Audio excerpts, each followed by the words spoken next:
তার নিযুক্ত প্রশাসনিক আধিকারিকরা ইচ্ছাকৃতভাবে রাজনৈতিক উদ্দেশ্যে পরিকল্পিতভাবে ভোটারদের হয়রানি, এসআইআর কেন্দ্রগুলোকে মাছের বাজার, হিয়ারিংয়ের নামে বিশৃঙ্খলা, তৃণমূল কংগ্রেসের গুন্ডাদের এসআইআর হিয়ারিং সেন্টারে ঢুকিয়ে নৈরাজ্য তৈরি করার কাজে উৎসাহিত করছেন, অ্যালাউ করছেন।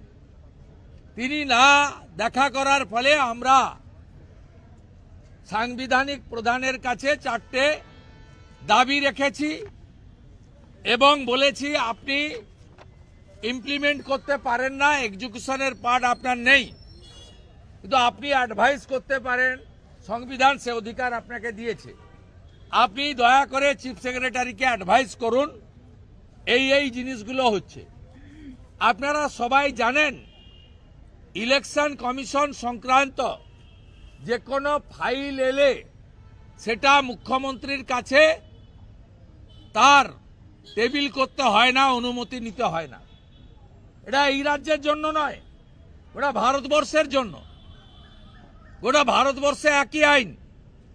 ইলেকশন কমিশন কিছু লফুল্লি এবং কনস্টিটিউশনাল তার যে পাওয়ার আছে সেই পাওয়ার অনুযায়ী যা যা সরকারকে চাইবে সরকার বাধ্য তাকে সেই সাহায্য করতে।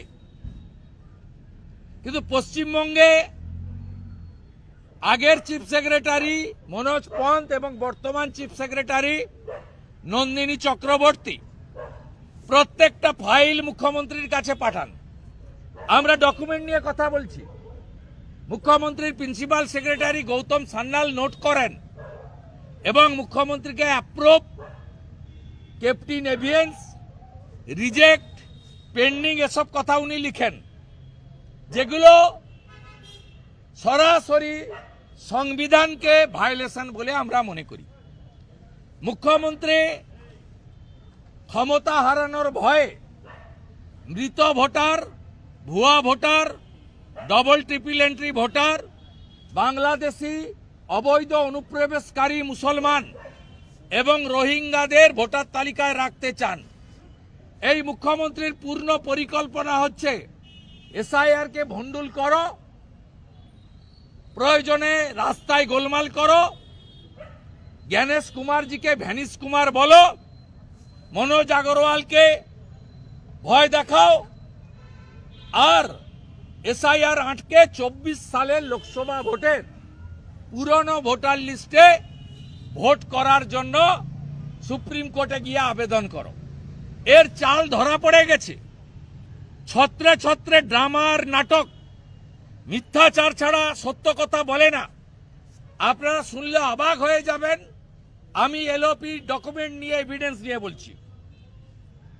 এসআইআর প্রক্রিয়া চলাকালীন মুখ্যমন্ত্রী 27 ফেব্রুয়ারি 2025 থেকে 21 জুলাই থেকে পরে বোলপুরের প্রশাসনিক সভা থেকে সরাসরি বিএলও, বিডিও, ডিএম এদেরকে ভয় দেখিয়েছে।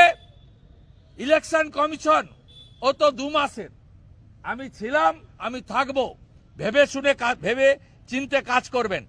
শুধু এ কথা নয়, উন্নয়নের নামে ডিএমদের ডাকা হয়েছে নবান্নতে। দেখেছেন কে? আগের চিফ সেক্রেটারি মনোজ পন্ত। দেখেছেন কে? বর্তমান চিফ সেক্রেটারি নন্দিনী চক্রবর্তী। 2 বার হয়েছে মিটিং। ডিএমদের মোবাইল ফোন বাইরে রাখা হয়েছে।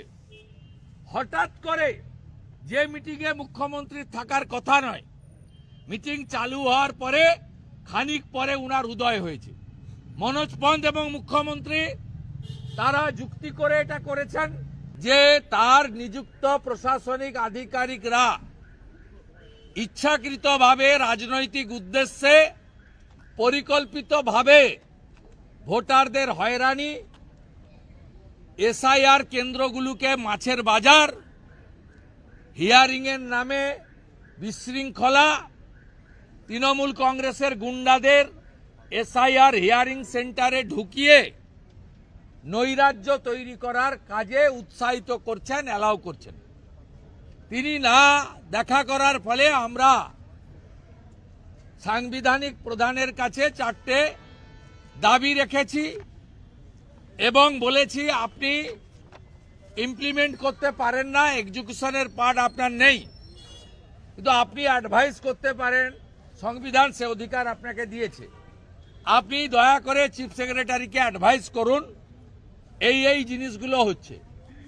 আপনারা সবাই জানেন ইলেকশন কমিশন সংক্রান্ত যে কোনো ফাইল এলে সেটা মুখ্যমন্ত্রীর কাছে তার টেবিল করতে হয় না, অনুমতি নিতে হয় না। এটা এই রাজ্যের জন্য নয়, ওটা ভারতবর্ষের জন্য। গোটা ভারতবর্ষে একই আইন। ইলেকশন কমিশন কিছু লফুল্লি এবং কনস্টিটিউশনাল তার যে পাওয়ার আছে সেই পাওয়ার অনুযায়ী যা যা সরকারকে চাইবে সরকার বাধ্য তাকে সেই সাহায্য করতে।